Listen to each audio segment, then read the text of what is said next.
माध्यम से आपको बहुत से ऐसे पुरस्कार दिए गए हैं। बात तो ये है कि ये पुरस्कार, ये बातें तो अलग, हमारे गीत गाया जाता है, जिनके हों पदचिन्ह अमिट वह ही इतिहास विजेता, जिनने जीते हृदय वही होता है विश्व विजेता। आदरणीय भाई साहब से कोई एक बार भी मिला होगा तो वो जानता है कि आदरणीय भाई साहब ने उसका दिल जीत लिया होगा अपने व्यवहार से, अपनी विनम्रता से। परम पूज्य गुरुदेव का ज्ञान का संदेश लेकर के अनवरत पूरे भारत में, जैसे कि कल वो विदेश से कुछ क्षण पहले लौटे हैं और वो आज जबलपुर में हैं, कल वो किसी और दिन भारत के किसी कोने में ऐसे ही किसी कार्यक्रम में होंगे। सतत आप अहर्निश परम पूज्य गुरुदेव के लिए, जैसे रामायण में एक चौपाई आती है, सोवत जागत शरण तुम्हारी, तो भगवान के उस भक्त के रूप में, गुरुदेव के शिष्य के रूप में आदरणीय चिन्मय भाई साहब को आप सबकी तालियों के साथ आमंत्रित करने जा रहा हूं कि पधारें और मानवीय उत्कर्ष के लिए हम सबका मार्गदर्शन करें। आदरणीय भाई साहब।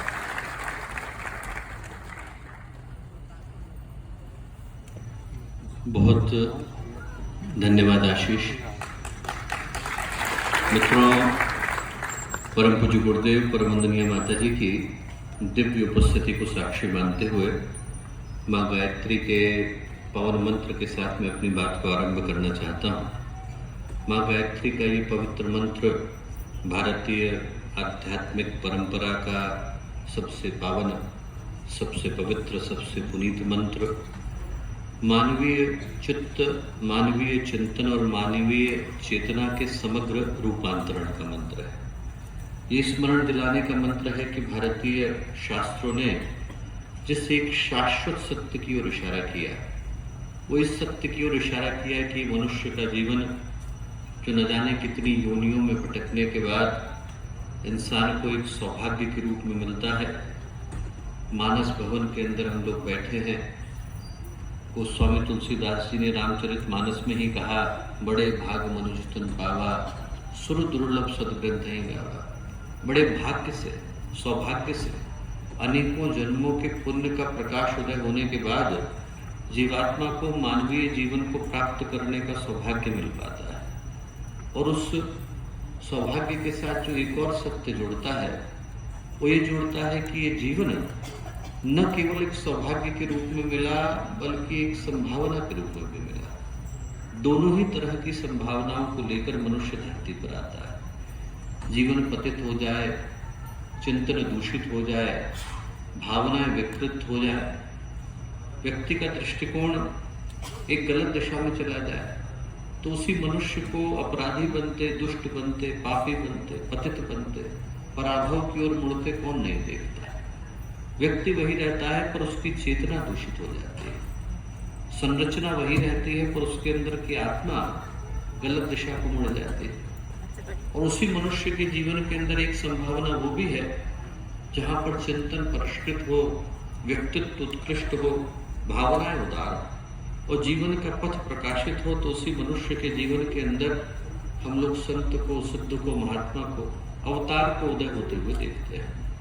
नीचे गिर गया व्यक्ति तो उंगलीमाल कहलाता है और ऊपर उठ गया तो बुद्ध बन जाता है। उसी मनुष्य के जीवन के अंदर पशु बनने की संभावना भी विद्यमान है और परमात्मा बनने की संभावना भी विद्यमान है। दोनों ही तरह की संभावनाओं को लेकर मनुष्य धरती पर आता है। और उसमें से वो संभावना जिसको गुरुदेव ने गायत्री परिवार का मुख्य उद्देश्य बताया, मनुष्य में देवत्व का उदय, धरती पर स्वर्ग का अवतरण, हमारे अंदर के देवता को जगाने का जो मंत्र है वही गायत्री का मंत्र है। हम लोग जब गायत्री का मंत्र बोलते हैं तो कहते हैं भर्गो देवस्य धीमहि।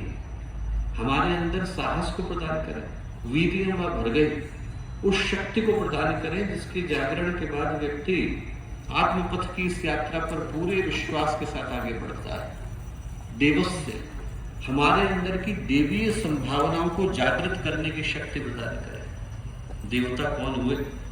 शास्त्र कहते हैं कि जो देवता है उससे बढ़कर के सुंदर व्याख्या पूरे विश्व में आपको कहीं ढूंढने से मिलेगी नहीं। जितनी बढ़िया व्याख्या भारतीय संस्कृति के अंदर है, भारतीय चिंतन के अंदर है, उतनी आपको दुनिया में कहीं देखने को नहीं मिलते।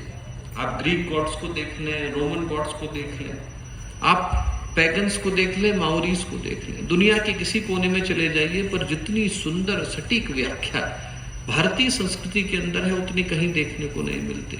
निरुक्त कहता है देवो दानदवा दीप दानदवा द्युस्थिते भवतिवा। देवता कौन हुआ? देवता वो हुआ जिसके अंदर 3 गुण अवतरित हुए। देवो दानदवा, उसके अंदर देने की भावना आई, देने की क्षमता, देने की शक्ति, देने की सामर्थ्य अनेकों के पास है, देने की भावना बिरलों के पास होती है। व्यक्ति दे सकता है, पर जो देना जानता है वो देवता बन जाता है। संत तुकाराम थे, छोटी सी झोपड़ी में रहते थे। उनकी परीक्षा के लिए भगवान शिव आए, भगवान विष्णु आए, दरवाजा खटखटाया, अंदर आ जाएं, बाहर बारिश हो रही है। भगवान शिव ने कहा आ जाइए। तुकाराम ने कहा हमारी झोपड़ी छोटी है, इस झोपड़ी में एक व्यक्ति लेट सकता है, 2 बैठ सकते हैं, बैठने में तकलीफ नहीं हो तो अंदर आ जाइए। आ गए। भगवान शिव ने घुटने मोड़ लिए, तुकाराम ने घुटने मोड़ लिए, आधी रात गुजर गई। भगवान विष्णु आए, दरवाजा खटखटाया, अंदर आ जाए। आ जाइए, पर हमारी झोपड़ी छोटी है, इसमें एक व्यक्ति लेट सकता है, 2 बैठ सकते हैं, 3 खड़े हो सकते हैं। आपको खड़े होने में तकलीफ नहीं हो तो आ जाइए। आ गए। भगवान शिव, भगवान विष्णु, तुकाराम पूरी रात गुजार दी। सुबह का सूरज उगा, सूर्योदय हुआ। दोनों भगवानों ने अपना असली रूप प्रकट किया और तुकाराम से बोले तुकाराम हमारी दृष्टि में तुम भी देवता हो। मैं कैसा देवता हूं, मेरी तो झोपड़ी छोटी है, तुकाराम ने कहा। भगवान बोले झोपड़ी छोटी है तुकाराम, पर दिल बहुत बड़ा है। जिसका दिल बड़ा होता है वो देवता हो जाता है। देवो दानदवा। गायत्री का मंत्र कहता है कि हमारे दिल के अंदर देने की भावना है। दूसरे का कष्ट दिखे तो हमारे हाथ रुके नहीं, हमारे हाथ थके नहीं। देवो दानदवा दीप दानदवा। दीपक की तरह से जो प्रकाशित हो, सकारात्मकता से भरा हुआ हो, जिसके जीवन में आशा हो, उमंग हो, उत्साह हो, उल्लास हो, प्रकाशित हो, ऐसा व्यक्तित्व द्युस्थिते भवतिवा। और जहां बैठ गया वो जगह स्वर्ग हो जाती है। असली देवता वो नहीं जिनको स्वर्ग की आवश्यकता होती है, असली देवता वो होते हैं जिनकी स्वर्ग को आवश्यकता होती है। वो जहां चले गए वो जगह स्वर्ग में बदल जाती है। गायत्री का मंत्र कहता है कि इन 3 गुणों को धारण करने वाला, गायत्री की शिक्षाओं को आत्मसात करने वाला जहां होता है वहां अपने स्वर्ग का निर्माण करता है। उसको स्वर्ग की आवश्यकता नहीं, स्वर्ग को उसकी आवश्यकता है। जब बिरला जी के सुपुत्र गुरुदेव से मिलने के लिए गए, सन 51 की घटना है, 11 करोड़ रुपए लेकर के गए। गुरुदेव के महापुरुष शरण संपन्न हुए थे, गुरुदेव के चरणों में रखे। गुरुदेव से बोले कि गुरुदेव आपसे बढ़कर गायत्री का साधक नहीं, आप इतना सुंदर गायत्री का मंदिर बनाइए जितना पूरे विश्व भर में नहीं हो। स्वर्ण का मंदिर हो, हीरे आभूषणों से सुसज्जित गायत्री माता की प्रतिमा हो, लोग दूर दूर से देखने के लिए आए, इतना सुंदर भव्य दिव्य मंदिर हो। गुरुदेव ने पैसे लौटाए। गुरुदेव ने कहा कि वसंत पैसे में छूता नहीं, तेरे लूंगा नहीं, इनको लेकर के जा। एक बात बता, भगवान सोने के मंदिर में बैठे और बाहर व्यक्ति को खाने को नहीं मिले, भगवान को कैसा लगेगा? बोले बनाना है तो तू स्कूल बना, कॉलेज बना, हॉस्पिटल बना, वो भगवान के मंदिर है। और हमें बिठाना होगा तो भगवान को सोने के मंदिर में नहीं, लोगों के दिल के अंदर बिठाएंगे। लोग उनसे मिले और उनको लगे कि आज हम भगवान के मंदिर के दर्शन करके आए। वो जो इंसान के अंदर का भगवान है उसको जगाने का जो मंत्र है वही गायत्री का मंत्र है। अभी आशीष बता रहे थे आप शांति कुंज में आइए, वहाँ गायत्री मंदिर में चारों ओर गुरुदेव ने शीशे लगा दिए। क्यों? आप भगवान को प्रणाम करिए, पर फिर शीशों के अंदर देख करके उस भगवान को याद करिए जो आपके अंदर रहता है। उस भगवान को जिसने जगा लिया उसके अंदर का देवता जागता है, उसके आसपास का वातावरण स्वर्ग में बदलता है। उस शक्ति का आवाहन हम लोग गायत्री के पवन मंत्र के माध्यम से करते हैं, जो इंसान के अंदर के देवता को जगाने का, धरती को स्वर्ग में बदलने का विज्ञान बताती है। एक बार स्थिर चित्त शांत मन के साथ उस शक्ति का आवाहन करें जो हमारे जीवन को संतोष में, तृप्ति में, गौरव में और स्वाभिमान में बदलती हैं। माँ गायत्री का पावन मंत्र एक बार साथ साथ ओम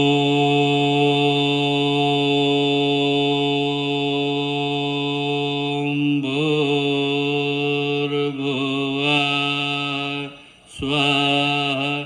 तत्सवितुर्वरेण्यं भर्गो देवस्य धीमहि धियो यो नः प्रचोदयात्।